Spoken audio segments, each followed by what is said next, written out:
به نام خداوند بخشنده مهربان. دکتر سمیعی.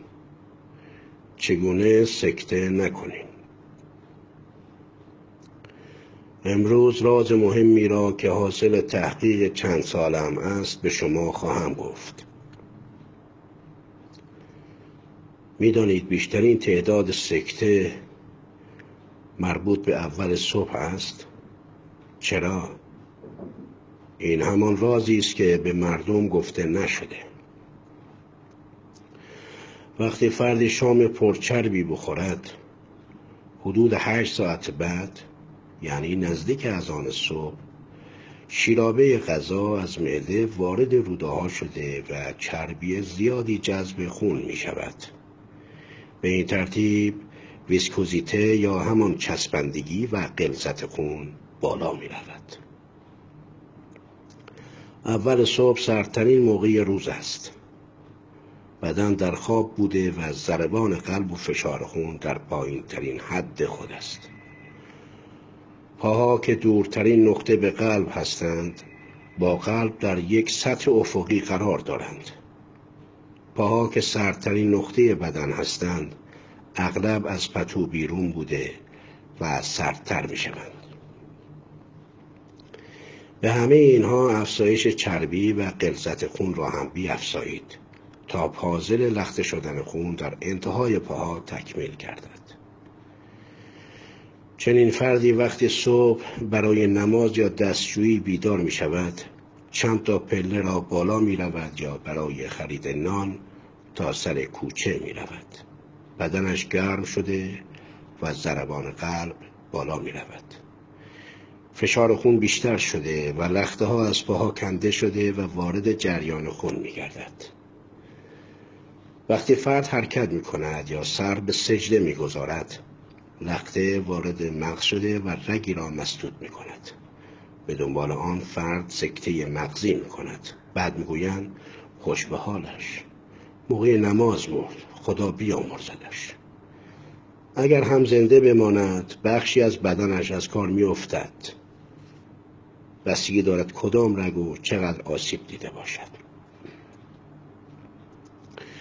اگر لخته وارد کبد شود، کبد می تواند خود را بازیابی کند. اگر وارد کلیه شود، کلیه بعدی هنوز کار می کند و شما به زودی متوجه اختلال کلیه نمی شوید.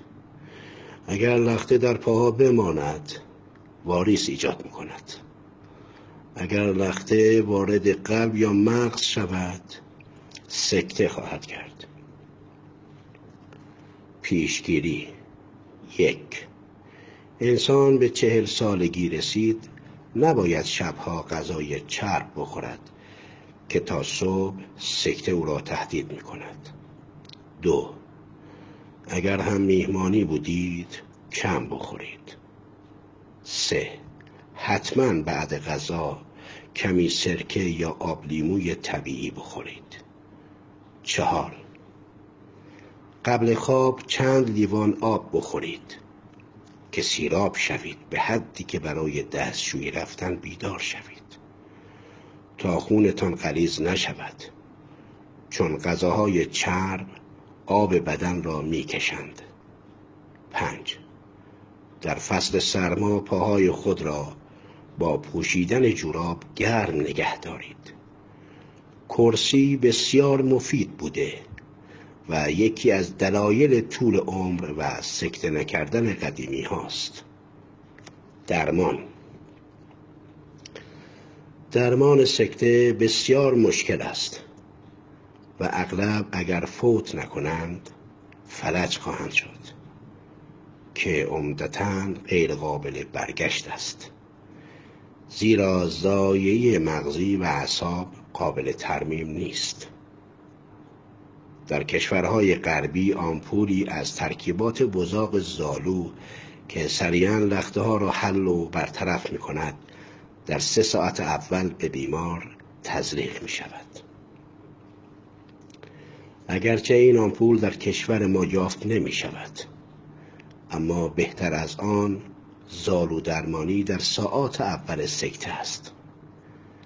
اگر چند عدد زالو در شقیقه و پشت گوش انداخته شود، نیم ساعت بعد بیمار سر و پا شده و بهبود می‌یابد. معجزه‌ای که بارها امتحان شده و جواب گرفتیم. تأکید می‌کنم این کار باید هرچه زودتر انجام شود، نه اینکه 1 سال بعد از همه جا ناامید و مستعسل برای زالو درمانی ببرید که کمترین نتیجه را خواهید گرفت، زیرا مغز دیگر تخریب شده. چه کسانی در خطرند؟ کسانی که چربیشان بالاست، یا غلظت خون دارند، یا نمک زیاد مصرف می‌کنند، کسانی که گرفتگی عروق دارند یا فشار خونشان بالاست، کسانی که پاهای سردی دارند یا سابقه سکته در خانواده دارند، کسانی که سن بالایی دارند. البته امروزه سن سکته به 10 سالگی هم رسیده. پس قبل از اینکه سکته کنید و کارتان به دست ورثه و بیمارستان سردخانه بکشد، 1.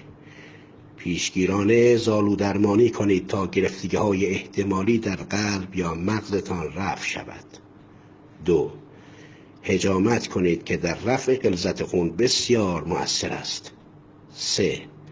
بعد هر وعده غذا کمی سرکه طبیعی در 1 لیوان آب بنوشید. 4. در خوراک خود به خصوص وعده شام دقت کنید. دکتر سمیعی.